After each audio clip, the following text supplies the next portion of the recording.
Hi, baby. You say hi.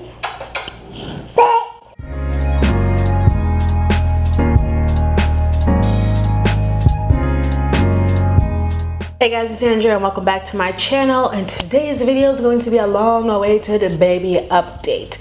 I mean, is he even a baby anymore? He's 11 months. Is he a grown man? I don't know. Honestly, I have filmed many baby updates that never made it to YouTube. If you still want to see them, even though my son is a grown man, let me know and I will post them. I have them, they're not edited, but I can. If you guys want to see those different milestones, I will certainly do that for you, but figured it's better to just start fresh. So Michael will be 11 months in 2 days, and these past few months have been very challenging, rough for me, but Michael's doing great. He's doing phenomenal. He's amazing. He's so smart. He's so kind. He's so affectionate. So I don't want anyone to feel like there's anything wrong with him. But nonetheless, there have been a couple of things that have been really stressing me out. And I figured that this would be the best forum for me to express those thoughts. So let's just start off with that. Michael has cow's milk allergy. A couple of months ago, I can't remember if I've shared this with you at this point or not, I had seen a rather drastic decline in my breast milk, and it was not enough for me to feed Michael. So I thought that it would be a good time for me to start transitioning him off. This was around 9 months. So what I did was I was trying to introduce formula to him, little bits here and there, so that I could, eventually wean him off of the breast. At this point, he had not had formula since he came home from the hospital. One night, I gave him a little bit of formula after I had nursed him. He was still hungry, but I did not have any milk left. So I thought that this would be a good time to start introducing formula. He drank it like a regular bottle. He was fine. But probably within 30 to 45 seconds, he threw it all back up. It wasn't like he was itching or crying or upset. He just threw it back up. So I figured at this point it was probably just he hasn't had it for a long time. I'm sure that there's probably some sensitivity to the lactose, and I should get some formula, for babies that are transitioning from breast milk. I went to the store the next day. I bought some formula specifically for, sensitive bellies, and thought that, this will surely work. I made him a bottle of that formula that same day. Same reaction, threw it up, was happy, smiling afterwards. And everything was fine. So I was like, yeah, he just really needs to get used to it. So I'm just going to keep introducing it until he adjusts.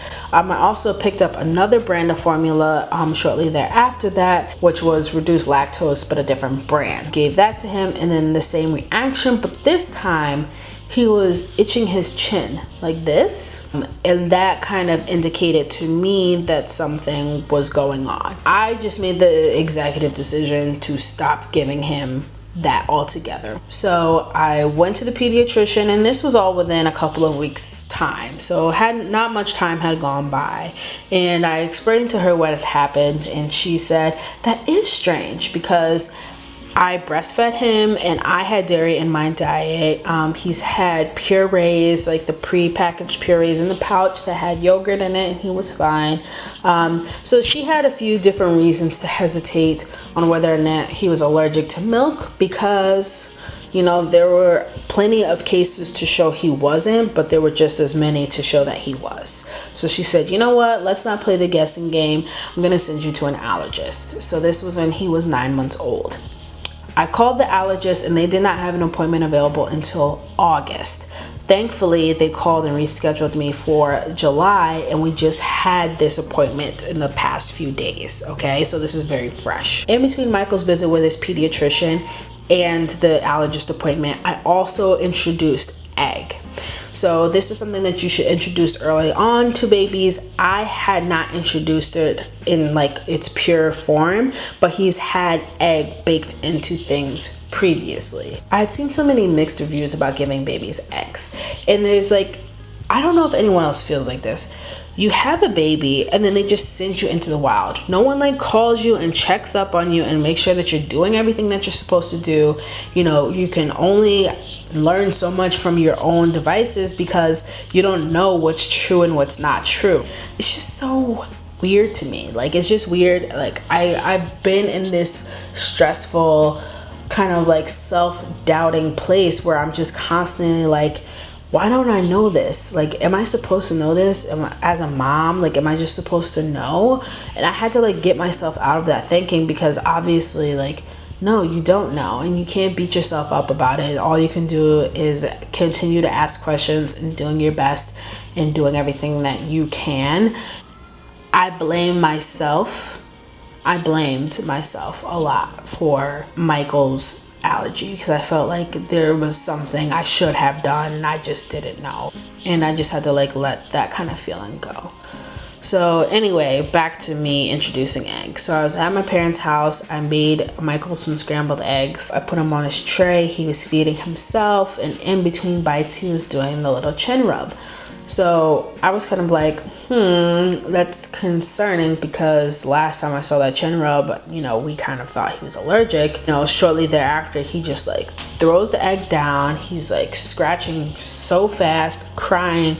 So I like picked him up out of his seat, ripped his clothes off, gave him a cool bath, gave him a little bit of Benadryl, and just like let him calm down, nursed him, put some cortisone on him, and just let him relax. And he was fine. He was totally fine. But that was a for sure allergic reaction. It was not like milk, where it was kind of like, that was kind of weird, but kind of not that weird. This was like, he is allergic to egg. I'm like getting frustrated, right? I'm getting frustrated because it's like, is there something that I should have done better? What have I done to do this to my son, right? Those are the things that come in. Your mother's guilt kicks in, and it just kicks your ass and makes you feel like you're just literally like left and right effing up. And that's exactly how I felt. And then I got to a point where I just didn't even know how to give him the calories that he needed. My breast milk had come back to a good point, but it was inconsistent. And I was trying to figure out how I could supplement his diet when he can't have formula. So our pediatrician told us about this hypoallergenic formula that Infamil makes. It begins with an N. I'll put it here because your girl could not say it. And it's like Nutrimagen, Trimama, Jimmy Neutron. Hello. But when I first gave it to him, let me say something about this hypoallergenic formula. It costs double the amount of regular formula. Rude. Like, my son has a allergy, and you're gonna exploit that? Of course you are. Of course you are. Why wouldn't you? Because if anyone needs this product, it's people who have allergies. So you know you can charge whatever you want, because we're still gonna have to buy it, and it's rude. B, it smells like ass. Like, not even, because if your ass smells like this, you need to go to a doctor. I can't explain what this stuff smells like, but it ain't right. And it tastes even worse than it smells. So when I made the first bottle, I was like, so you want me to give this to my son? The first time, he nearly threw that bottle through the window. So I had to slowly mix it in with breast milk. So I would do 3/4 breast milk, 1/4 of the formula. And then I changed the ratio, half and half. And then 3/4 formula, 1/4 breast milk, until I finally got to fully formula. And that's where he has been on since. So he does not nurse anymore. So that is one of the biggest changes in this update. He is no longer a nursing baby. So I made it to about 10.5 months, because even during this transition, I was nursing him in the morning and at night. But the old gals have clocked out early, and I gave it the best run I could. Fast forward to last week, we went to the allergist for a long-awaited appointment and kind of broke down all of those things I just told you guys. And she said, okay, we're going to go ahead and test him for these things. Then she also asked for a few other things. If he's been introduced to them, have we seen any kind of reactions, yada yada yada. One of the things was, I said I have introduced peanuts to him in various forms. We've also eaten peanuts around him, but he hasn't had it in a while. So peanut allergies make me very nervous, because I used to be a camp counselor, and I know that kids with peanut allergies, it can be very serious. So I was like, just test it for peace of mind, please. So she said, okay, no problem. We also tested him for pecans and walnuts, and dog, because I did notice he gets a little itchy and his eyes look a little watery when he's at my parents' house who have a doggy. So I just said throw that in there too, just to be sure.